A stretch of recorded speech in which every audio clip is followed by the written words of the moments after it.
Hello everyone, I am Bindu Chaudhary. Welcome to my channel Point Educator. और यहाँ हम बात करते हैं point to point topics for exams. आज साइकोलॉजी में ऐसा ही मोस्ट इम्पोर्टेंट टॉपिक लेकर आई हूँ जो सभी एग्जाम्स में पूछा जाता है। टीचिंग रिलेटेड कोई भी एग्जाम है, आप चाहे टेट एग्जाम दें या कोई भी जो स्क्रीनिंग टेस्ट है वो दें, सभी में ये टॉपिक हम बार बार देखते हैं कि क्वेश्चन कई भी आ जाते हैं कई बार, तो ठीक है ना, इसलिए इम्पोर्टेंट है। दूसरी बात, टीचिंग से रिलेटेड है, आप टीचर बनने जा रहे हैं तो आप अपनी टीचिंग को अच्छा बनाने के लिए इसका प्रयोग करें, ये भी आपसे उम्मीद की जाती है। अब बात करते हैं पुनर्बलन। पुनर्बलन होता क्या है, हम नाम से स्टार्ट करते हैं ताकि आपको समझने में आसानी रहे। इसकी संधि कर लेंगे भाई, संस्कृत में हिंदी में होती है ना, पुनः प्लस बलन, ठीक है। इंग्लिश में करें तो री प्लस इन्फोर्समेंट। अब पुनः दोबारा से, बलन बल देना। अब आप कई थ्योरी पढ़ी होंगी आपने, व्यवहारवादी जो साइकोलॉजिस्ट है जिन्होंने पशुओं के बारे में अध्ययन किया है, उनके व्यवहार का अध्ययन किया है, वो क्या बताते हैं, कोलर है, जैसे थॉर्नडाइक है, ठीक है, इन सब ने बार बार पुनर्बलन शब्द का यूज किया है। और एक उद्दीपक अनुक्रिया, ये भी बार बार उनकी थ्योरी में आती है। मैंने थॉर्नडाइक की थ्योरी में आपको क्लियर बता दिया है ये क्या होता है। फिर देखो, ये उद्दीपक है स्टिमुलस, अनुक्रिया रिस्पॉन्स। स्टिमुलस है वो रिस्पॉन्स करने के लिए बाधित करता है, ठीक है। जैसे भूख है, ठीक है, भूख लगी है और खाना दिख जाए तो खाना उद्दीपक है भूखे व्यक्ति के लिए, तो वो उसको खाने के लिए क्या कर रहा है, अनुक्रिया करने के लिए बाधित कर रहा है, ठीक है। लार आ रही है तो अनुक्रिया हो रही है, वो भोजन को देखकर हो रहा है। इस तरह उद्दीपक है वो क्या होता है, अनुक्रिया को करने के लिए बाधित करता है, उनका एक संबंध बनता है। और इसी संबंध को लर्निंग कहा गया है इन्होंने, कि सीखना क्या होता है, उद्दीपक अनुक्रिया का संबंध, संबंधन। अब जो पुनर्बलन है ये कहां से आ गया, इसमें पुनर्बलन जो ये संबंध है इसको और मजबूत बनाता है, ठीक है। पुनर्बलन इसको पुनः बलन, दोबारा से इसको करने के लिए और मजबूत बनाता है। ये जो अनुक्रिया हो रही है इसको बार बार दोहराने के लिए संभावना बढ़ जाती है जब पुनर्बलित होता है, ठीक है। अब पुनर्बलन या पुनर्बलक वो क्या हो गया, वो हो गया उद्दीपक, स्टिमुलस एलिमेंट, उद्दीपक तत्व। पुनर्बलन ऐसा उद्दीपक तत्व है जो अनुक्रिया को भविष्य में बढ़ाने के लिए की संभावना है उसको बढ़ा देता है, इंक्रीज कर देता है। क्लियर हो गया। अब इसके बाद इसके टाइप्स, 2 टाइप के होते हैं, सकारात्मक और नकारात्मक, ठीक है, नेगेटिव पॉजिटिव।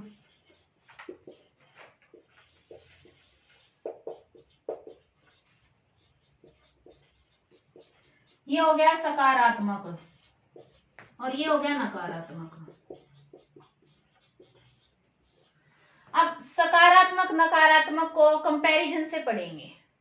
जिसकी उपस्थिति से, ऐसा उद्दीपक तत्व जिसकी उपस्थिति से जो अनुक्रिया है वो आगे बढ़ने की संभावना बढ़ जाती है, बार बार करने की, दोहराने की संभावना बढ़ जाती है, वो हो गया सकारात्मक। और जिसकी अनुपस्थिति से उसको वहां से हटा दिया जाए, ठीक है, और फिर अनुक्रिया बढ़े तो हो गया नकारात्मक। अब इसमें एक एग्जांपल लेते हैं कि अब कोरोना टाइम चल रहा है, ऑनलाइन क्लासेस होती है बच्चों की। बड़े बच्चे समझदार हैं, जो पढ़ना चाहते हैं पढ़ेंगे, लेकिन छोटे बच्चे काफी आजकल गड़बड़ कर देते हैं, पढ़ते पढ़ते गेम खेलने लग जाते हैं। अब पेरेंट्स को पता चल जाए कि बच्चा गेम खेलता है, वो अगर उसका फोन ले ले और फोन उसको वहां से अनुपस्थित कर दिया, फोन लेकर ये कहा जाए कि आप पढ़ोगे जब ही मिलेगा ये, ठीक है, उसको हटा दिया तो क्या हो गया, नकारात्मक पुनर्बलन। अब वो पढ़ेगा, लर्निंग बढ़ेगी, तो क्या हो गया, फोन के हटाने से नकारात्मक पुनर्बलन। अब पॉजिटिव में क्या होगा कि बच्चे को कोई ऐसी प्रोत्साहन दिया जाए कि आप अगर इतने अच्छे नंबर ले लेंगे या आप ये काम करेंगे व्यवहार सिखाने के लिए कुछ भी, तो उसको भाई कोई जैसे ये कह दें कि आपको प्राइज मिलेगा, आपको 50 रुपीज मिल जाएंगे, या आपकी मनपसंद ड्रेस लेके आएंगे, ये करेंगे, तो वो हो गया सकारात्मक। उससे बच्चा और अधिक बार बार अनुक्रिया करेगा, सीखने की कोशिश करेगा। ठीक है, ये पॉजिटिव, ये नेगेटिव। इसके बाद एक आता है हमारा पनिशमेंट। कई बार क्या होता है, नकारात्मक जो पुनर्बलन है उसको और पनिशमेंट को एक मान लिया जाता है, उसमें थोड़ा अंतर होता है, और उसको आज हम क्लियर करेंगे, इसलिए पूरी वीडियो देखते रहें। और अभी हम पुनर्बलन का जो टॉपिक है इसको पूरा करते हैं पहले। इसमें एक एग्जाम्पल ले सकते हैं कि स्किनर ने प्रयोग किया था चूहों पर, और चूहों ने जब अनुक्रिया की, वो जो उसका लीवर था वो दबाया, तब उनको भोजन दिया गया, भोजन की गोली दी गई, तो उनको बाद में पुनर्बलन मिला, तो वो अनुक्रिया बार बार करेंगे। ठीक है, और दूसरा जो नेगेटिव में क्या है कि हल ने लिया था, प्रयोग किया था, उसमें चूहों को बिजली का आघात दिया गया था, तो नकारात्मक है वो पीड़ादायक होता है। ठीक है, और जो सकारात्मक है वो सुखदायक होता है, खुशी देता है। क्लियर है इतना? इसके बाद हम करेंगे पैरामीटर्स ऑफ रेनफोर्समेंट।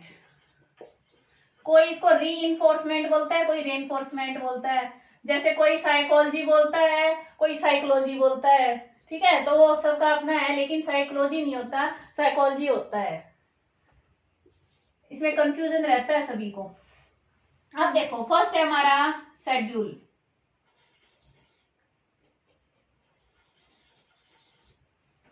शेड्यूल यानी अनुसूची। ठीक है, रेनफोर्समेंट की अनुसूची। सेकंड होता है डिले, डिले ऑफ रेनफोर्समेंट, देरी, विलंब। इसके बाद थर्ड है हमारा अमाउंट, कितनी मात्रा में, मात्रा कितनी होनी चाहिए उसकी, इसके बारे में बताया गया है। अब सबसे ज्यादा इंपॉर्टेंट तो है इसमें शेड्यूल, इसके बारे में क्वेश्चन आता है। इनका थोड़ा थोड़ा वर्णन है, थोड़ा थोड़ा पहले बता देती हूँ। डिले क्या होता है कि रेनफोर्समेंट तो दिया जाए लेकिन उसमें विलंब हो जाए, देरी हो जाए, तो वो इतना प्रभावी नहीं रहता। अब बच्चे ने काम अभी किया है और उसको शाबाशी अगले दिन दे, तो क्या वो अधिक प्रभावी होगा? आज उसका कोई, उसने प्राइज जीता है, ठीक है, उसको आज शाबाशी प्रशंसा ना करके उसको 3-4 घंटे बाद या फिर नेक्स्ट डे या 2-3 दिन बाद दें, तो क्या होगा? डिले होगा। जितना डिले होता जाएगा, विलंब होता जाएगा, उतनी ही अनुक्रिया की जो दोहराना है वो कम होता जाएगा, उसकी संभावना कम होती जाएगी सीखने की। अब है अमाउंट, मात्रा, कि कितनी मात्रा में देनी चाहिए। रेनफोर्समेंट जितनी अधिक मात्रा में बढ़ती जाएगी उतनी ही अनुक्रिया बढ़ती जाएगी। ठीक है, लेकिन अमाउंट के साथ क्वालिटी होनी चाहिए, गुणवत्ता भी जरूरी है। ये नहीं कि कुछ भी रेनफोर्समेंट में दे दिया, उसकी गुणवत्ता भी होनी चाहिए। ये दो बातें इसमें ध्यान रखना। अब करेंगे हम शेड्यूल। अब देखो भाई, अनुसूची। अनुसूची का मतलब है कि कब कब किस तरह से देंगे ये रेनफोर्समेंट, उसके बारे में बताया गया है। इसमें 2 टाइप्स के आएंगे सबसे पहले। ठीक है, पहला है कॉन्टिन्यूअस, लगातार, सतत, हर अनुक्रिया के बाद पुनर्बलन मिल रहा है तो लगातार मिल रहा है। ठीक है, फिर है पार्शियल, आंशिक, कभी मिल जाता है किसी अनुक्रिया के बाद, किसी के बाद नहीं मिलता, वो हो गया पार्शियल।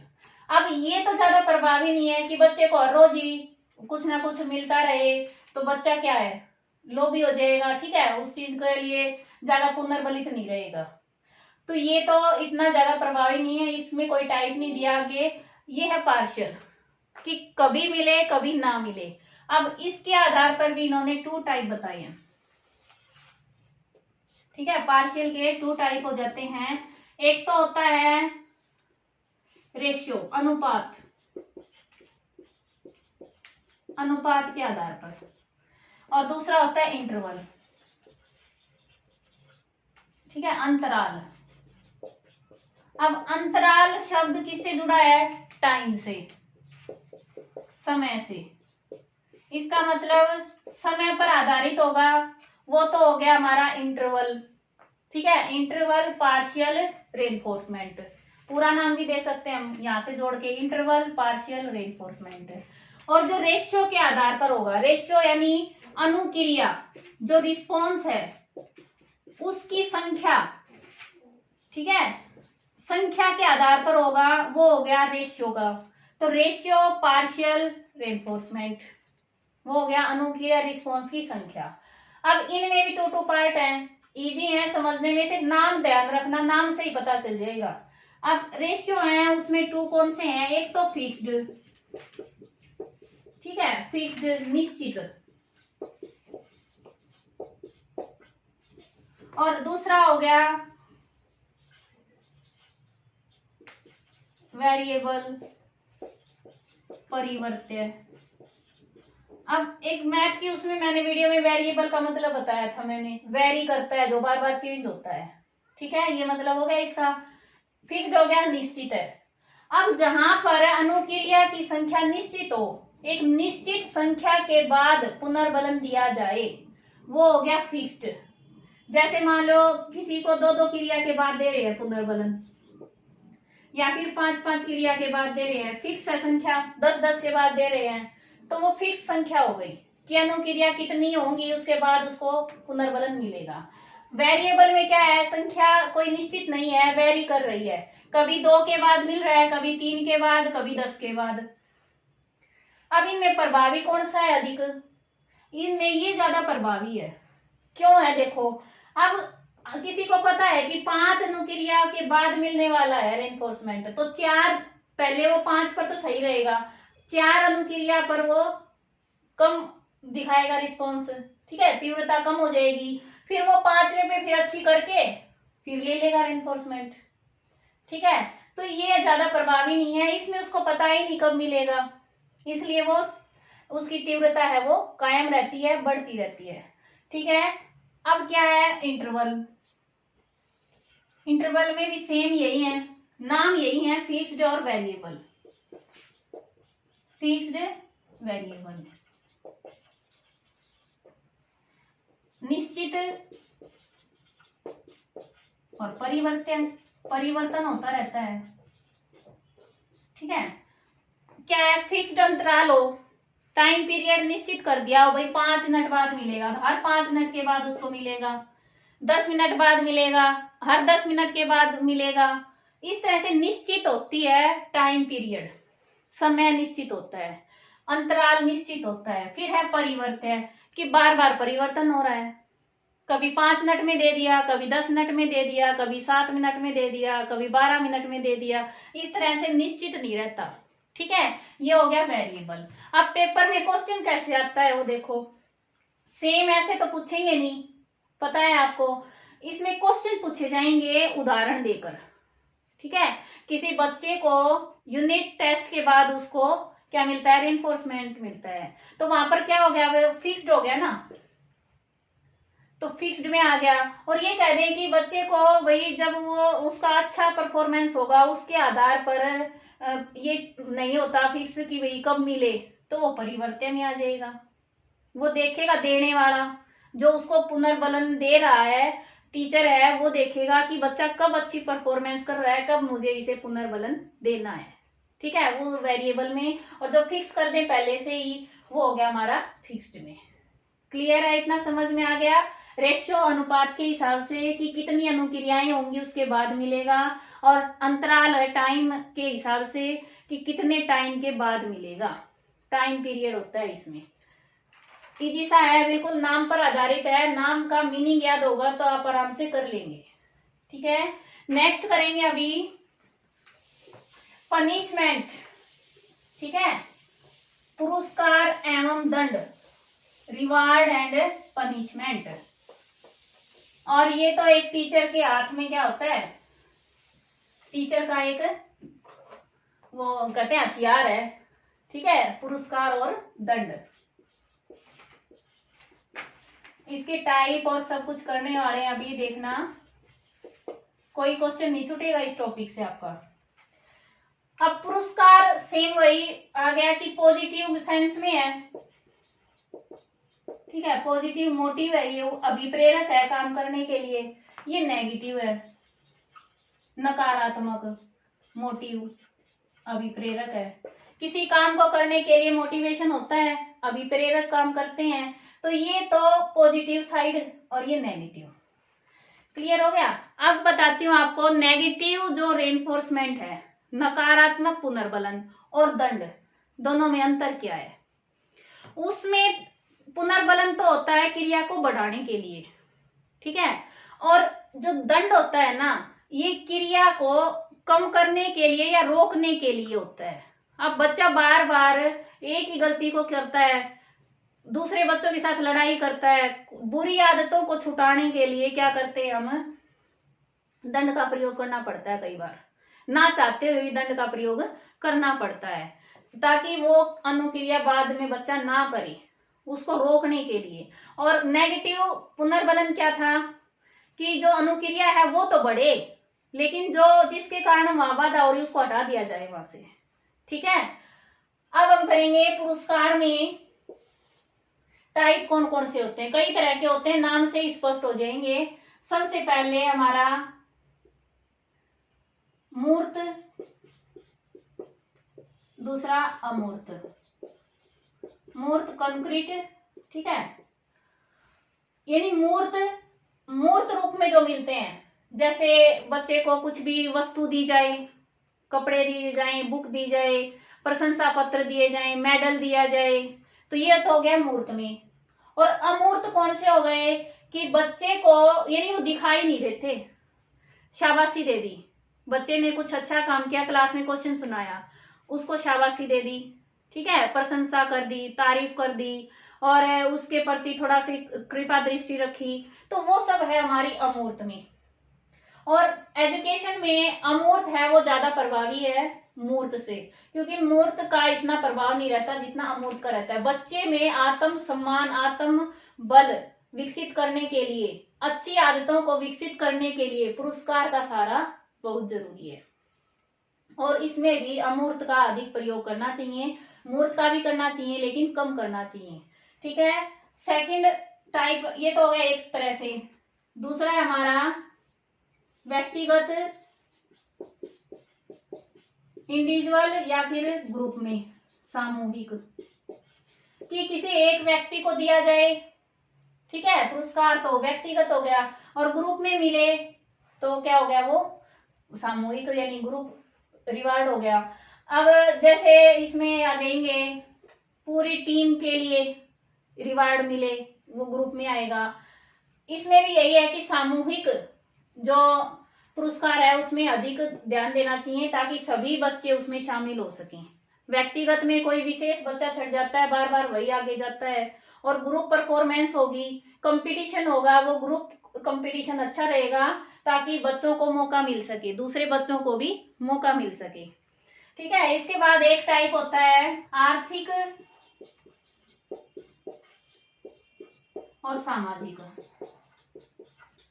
ठीक है। एक इस तरह से इनका विभाजन करते हैं। आर्थिक में कौन से आ जाएंगे, जो धन से खरीदे जाते हैं, ठीक है, पुस्तक हैं, और ये आ जाएंगी हमारे कपड़े, और कोई भी यानी इनाम जो अर्थ धन के ऊपर है निर्भर, जिसमें धन लगता है। अब है सामाजिक। सामाजिक में वही आ जाएंगे उसकी तारीफ करना, उसके लिए प्रेयर में क्लैपिंग करवाना, यानी जो दिखा नहीं सकता किसी को, उसको खुद फील होता है कि आज मेरे लिए ये सब किया गया क्लास में, वो सामाजिक में आ जाएगा। प्रशंसा है, शाबाशी देना, ठीक है, इस तरह से। तो ये क्या है कि बच्चे में अच्छी आदत, पुरस्कार का क्या लाभ है, अच्छी आदतों के निर्माण के लिए, चरित्र निर्माण में सहायक है, बच्चे में जो स्वस्थ कंपटीशन प्रतियोगिता की भावना, और कुछ हानि भी है, ठीक है, क्योंकि हर चीज के क्या है कि गुण है तो अवगुण भी हैं, इसीलिए उनका मात्रा में निश्चित होना जरूरी होता है। पुरस्कार के हानि क्या क्या हैं? अगर बच्चे को बार बार पुरस्कृत किया जाए, अधिक प्रयोग किया जाए, तो वो उसको उसकी जो लालच है बढ़ जाएगा। और दूसरा, ईर्ष्या, जिन बच्चों को पुरस्कार नहीं मिलता उनमें ईर्ष्या का भाव हो जाएगा, हीन भावना हो जाएगी कि भाई मुझे कभी प्राइज नहीं मिलता। ठीक है, इस तरह से होता है। और साथ में ज्यादा कीमत वाला भी नहीं होना चाहिए, कीमत भी नॉर्मल होनी चाहिए पुरस्कार की। ये सभी हो गया हमारा पुरस्कार में। उम्मीद है समझ आया होगा। अब है दंड।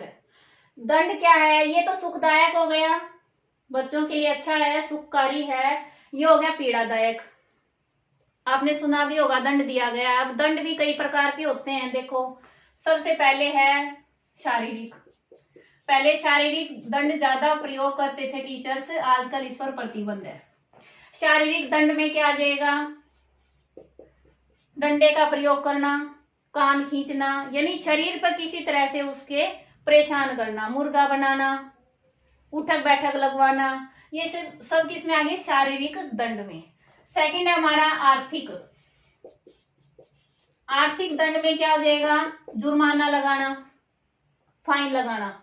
अब ये भी ज्यादा अच्छा नहीं माना गया, क्योंकि ये तो पेरेंट्स पर बोझ हो जाता है।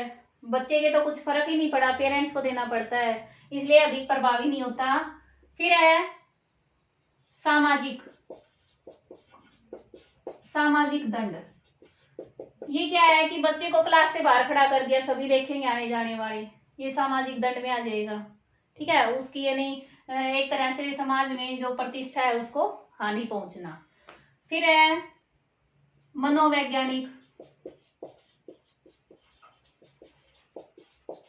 मनोवैज्ञानिक दंड, इसका प्रयोग अधिक होता है कि बच्चे को काम के प्रति यानी डांटना, फटकारना। ठीक है, ये आ जाएंगे इसमें। और है जैसे मानसिक दंड। मानसिक में क्या आ जाएगा कि उसको मेंटल वर्क ज्यादा देना। अब किसी बच्चे ने गंदा गंदा लिख दिया, राइटिंग अच्छी नहीं की, तो टीचर कई बार क्या कहता है, कल 2 पेज करके आना, उसको अधिक काम दे दिया।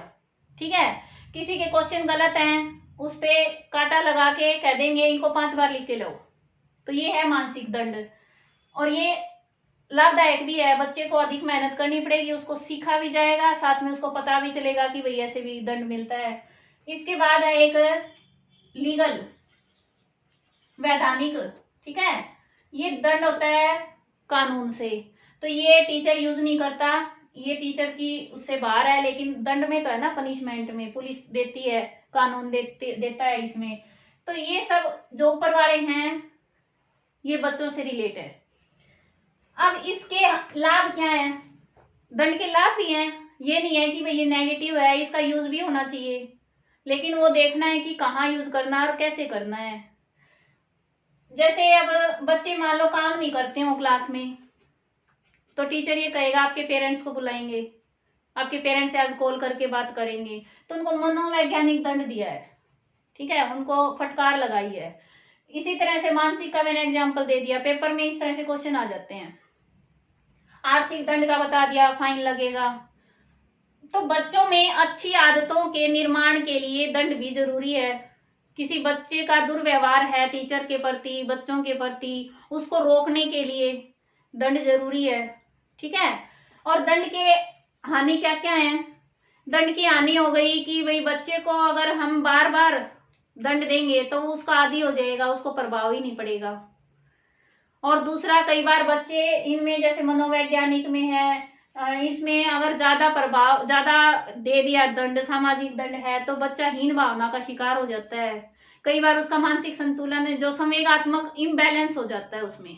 ठीक है, तो इनका प्रयोग है वो सही तरीके से होना चाहिए क्लास में, पुरस्कार का भी, दंड का भी, और टीचर को इसका सही गलत पता होना चाहिए, लाभ हानि का पता होना चाहिए। क्लियर है? उम्मीद है ये टॉपिक आपको अच्छे से समझ आ गया होगा, और मिलते हैं नेक्स्ट वीडियो में नए टॉपिक के साथ। अगर वीडियो पसंद आती हैं तो प्लीज लाइक और शेयर जरूर करें, और कमेंट जरूर दें वही, ताकि मुझे भी रीइंफोर्समेंट मिल सके। ठीक है, क्योंकि पुनर्बलन मुझे मिलेगा, मैं अनुक्रिया कर रही हूँ। ठीक है, अब बार बार कैसे करूंगी, जब आप अच्छे अच्छे कमेंट देंगे मुझे पता चलेगा मैं सही पढ़ा रही हूँ, और अगर कमी है तो भी बताएं ताकि मैं उसमें सुधार कर सकूं और आपके लिए और अच्छा कोई तरीका ढूंढ के लाऊं ताकि आपको अच्छे समझ में आए। ठीक है, थैंक्स फॉर वॉचिंग, और घंटी बजाओ, नोटिफिकेशन पाओ।